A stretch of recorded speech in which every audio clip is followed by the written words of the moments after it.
Shalom, selamat pagi keluarga besar Happy Sword Family yang dikasihi Tuhan Yesus Kristus.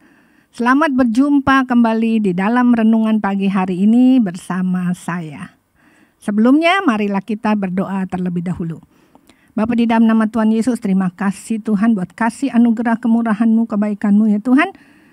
Buat sepanjang malam tadi kalau kami ada sebagaimana kami ada karena kasih dan kemurahan-Mu.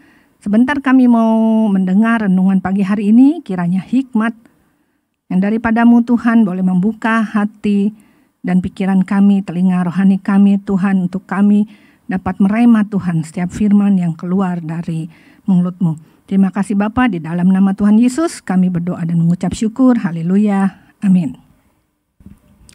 Pagi hari ini renungan saya beri judul adalah dampak hidup dalam Roh Kudus. Kita tahu ya, Roh Kudus itu adalah satu pribadi dari Allah Tritunggal. Roh Kudus dicurahkan pada hari Pentakosta setelah Tuhan Yesus naik ke surga.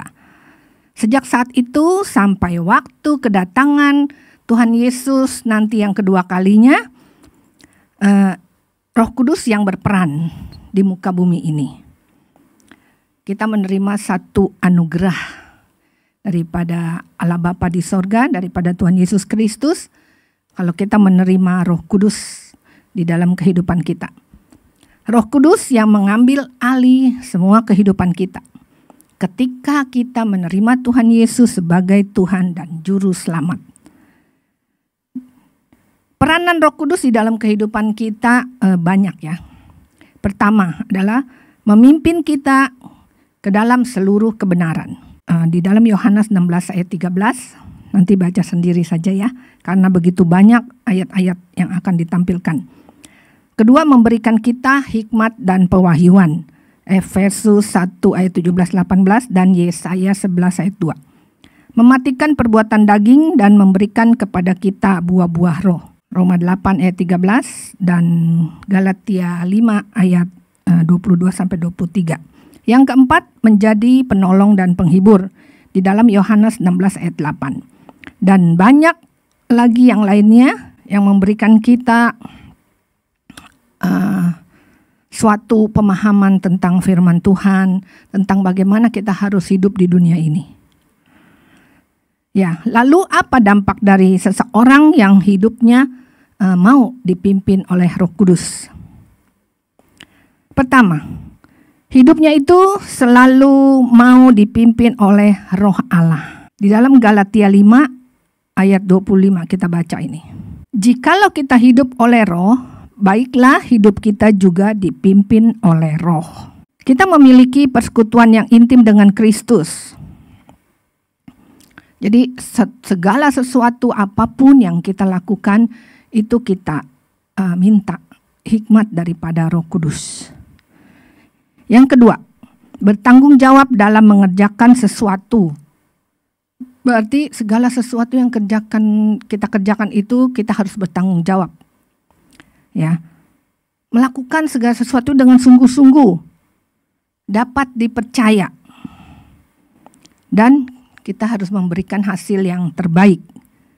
Disiplin, tepat waktu, berani menanggung resiko. Di dalam Kolose 3 ayat 23 berkata, apapun juga yang kamu perbuatlah dengan segenap hatimu seperti untuk Tuhan dan bukan untuk manusia. Ayat ini sering dibacakan dan sering juga di dalam setiap pekerjaan-pekerjaan Tuhan. Yang ketiga, hidup yang berkualitas, berintegritas, memiliki karakter yang kuat antara perkataan dan perbuatan itu harus selaras.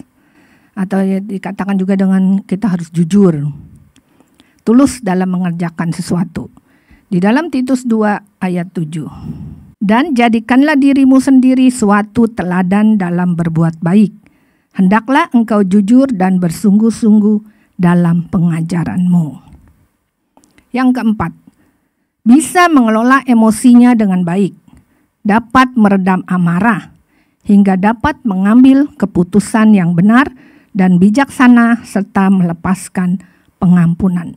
Di dalam Kolose 3 ayat 13. Sabarlah kamu seorang terhadap yang lain, dan ampunilah seorang akan yang lain. Apabila yang seorang menaruh dendam terhadap yang lain, sama seperti Tuhan telah mengampuni kamu, kamu perbuat jugalah demikian. Sekarang yang kelima, menghasilkan buah-buah roh dalam kehidupannya. Galatia 5 ayat 22 dan 23. Tetapi buah roh ialah kasih, sukacita, damai sejahtera, kesabaran, kemurahan, kebaikan, kesetiaan, kelemah lembutan, dan penguasaan diri. Tidak ada hukum yang menentang hal-hal itu. Kita tahu ada 9 buah roh dalam kehidupan orang percaya. Itu yang tadi yang sudah saya sebutkan ya. Kasih, sukacita, damai sejahtera, kesetiaan, kesabaran, kemurahan, kelemah lembutan, dan penguasaan diri. Yang pertama, kasih, sukacita, dan damai sejahtera itu merupakan hubungan kita dengan Tuhan Yesus. Lalu bagian keduanya adalah kesabaran, kemurahan, kebaikan, menjadi cerminan hubungan orang Kristen dengan sesama. Selanjutnya, bagian ketiga yaitu kesetiaan, kelemah lembutan, dan penguasaan diri adalah hubungan orang Kristiani dengan dirinya sendiri. Yang keenam, mengalami perubahan yang radikal dilanjutkan dengan menjadi saksi Kristus. Banyak memenangkan jiwa-jiwa dengan memberitakan kabar baik. Di dalam Matius 28 ayat 19. Karena itu pergilah, jadikanlah semua bangsa muridku dan baptislah mereka dalam nama Bapa dan Anak dan Roh Kudus. Sebenarnya masih banyak lagi yang Roh Kudus dapat lakukan dalam hidup kita. Hanya saja kita harus bersedia memberi hidup kita untuk dipimpin oleh-Nya. Terima kasih, marilah kita berdoa terlebih dahulu. Bapa, terima kasih ya Tuhan buat kasih anugerah-Mu dan kebaikan-Mu di dalam kehidupan kami. Terima kasih untuk Roh Kudus yang Kau tempatkan di dalam hidup kami ya Tuhan.